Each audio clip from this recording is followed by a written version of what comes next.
For the first time ever, there are 4 generations of women in the workforce. I don't know if you're aware of that. I learned it at a WICT event.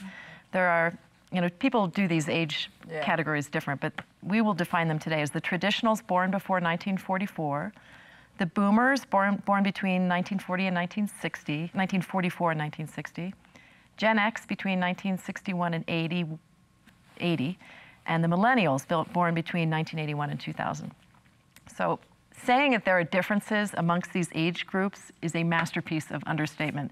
We have extremes on either end, and I'm not taking anybody down here, but the traditionals and some of the boomers with the pointy elbows who paved the way for the rest of us. And then the millennials who everybody had a helmet, everybody got a blue ribbon, the helicopter parents. So let's be as candid as we can about this and say, how is this manifesting in your work, these differences between the between the generations?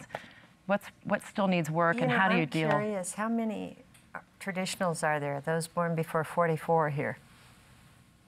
Me. Yeah, you. That's scary.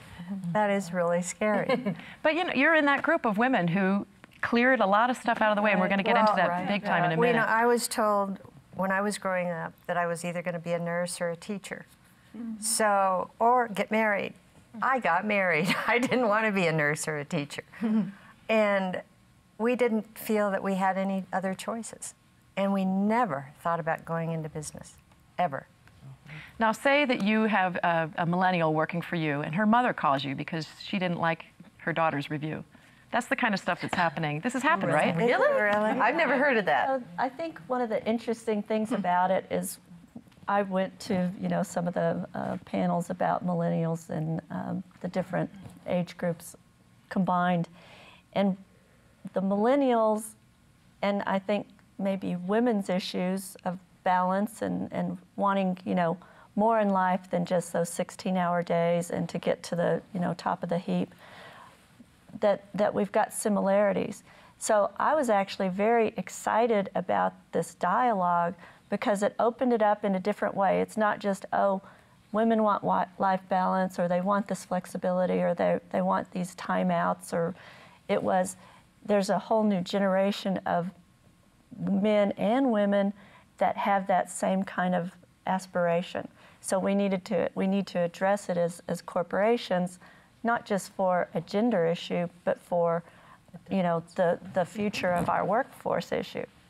And the thing is that right now, I don't think everybody understands the difference. I think it's one thing to recognize that there are 4 generations within the workforce, but to understand it, I think we should be willing to say to ourselves, we're going to get information, we're going to talk to each other, we're going to figure out what are the motivation for the millennial versus the traditional? What is the baby boomer thinking about today versus, and how do we motivate that baby boomer in the workforce as opposed to the Gen X? That's right. And I think what becomes easy for some leaders is to try to minimalize it or compartmentalize it into a place where they can kind of keep everybody the same, I'm going to manage this way, and we've got to fit everybody within that.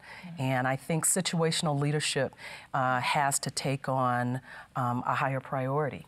That's perfectly said. I mean, I think it is about awareness. We've run meetings where we've shown everybody what percentage we have in each of those categories, and then what research shows about our attitudes. And it's a fun meeting. Everybody laughs because you've got the baby boomers saying, "Tell me what to do. I'll do whatever you want. I'll work really hard." And the millennials say, "I don't want to do that. Make me happy, excite me, and challenge me." And then we'll sit in the room and we'll laugh about our differences. So the first step is understanding our differences, appreciating our differences, and then bringing out the gifts that each of those generations have versus fighting one another or saying, "You millennials will listen to us baby boomers, come hell or high water." It's not going to work.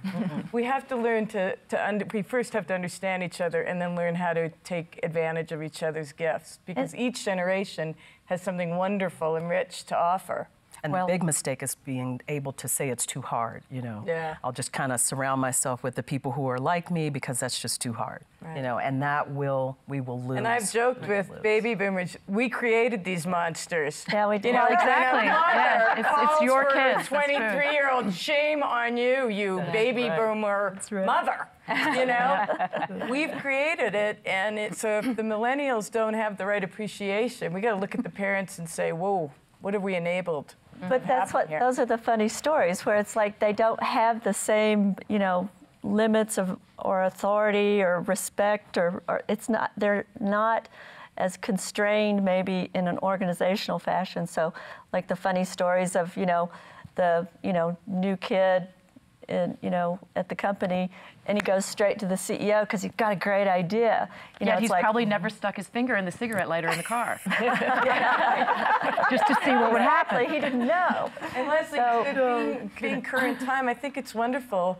There's a lot of good things that are coming It out of is. this recession. A lot of good things. People are coming together. People are helping one another. People are being more compassionate and empathetic.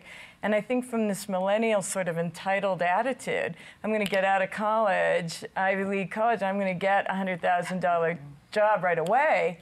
There's reality setting in, and they're saying, wow, maybe that's not going to happen. What do I have to do to work from the bottom up? And that would never have happened in abundant times.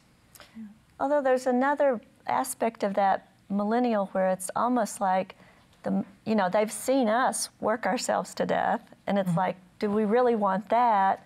So they really want to be with I know this, I'm talking about my sons now, I'm getting, the personal side of this is my millennials want to be a part of something that's bigger or something that's important in the world, That's wonderful. not just, making money. And your so it's a little millennials, bit of here you talk about work-life balance, and Right.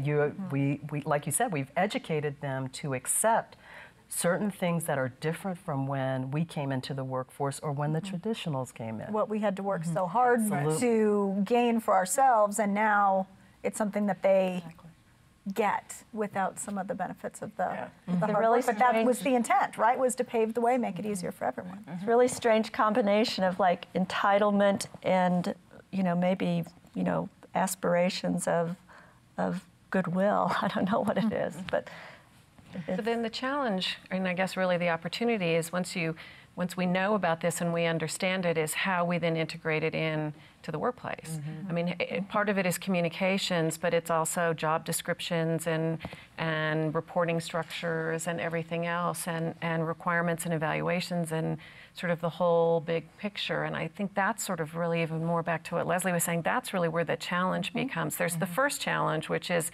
awareness and education, as Colleen said, and then there's the second challenge, which is really where the opportunity is, which is get it addressed and brought in so we can not have it work against us, but work for us in the workplace instead. Don't you think also by really understanding those multiple generations in the workplace, we also become more in tune with our customer base? Because our customer base represents all those generations as well. One quick story. I got to give the guest lecture for the MBA class at DU 3 weeks ago almost. And of course, all millennials, right? We sat in the lecture hall and they flipped open their laptops and I couldn't see anyone. So I had no idea if I was even, connecting, am I resonating? Did they get it? And they were very positive, very embracing, asked great questions. But I thought, oh, I don't know if I connected. 2 days later, I'm getting emails from these students. So if they had to think about it a little bit, but they were ready to now communicate with me in their way. So it was very eye-opening and very fun for me.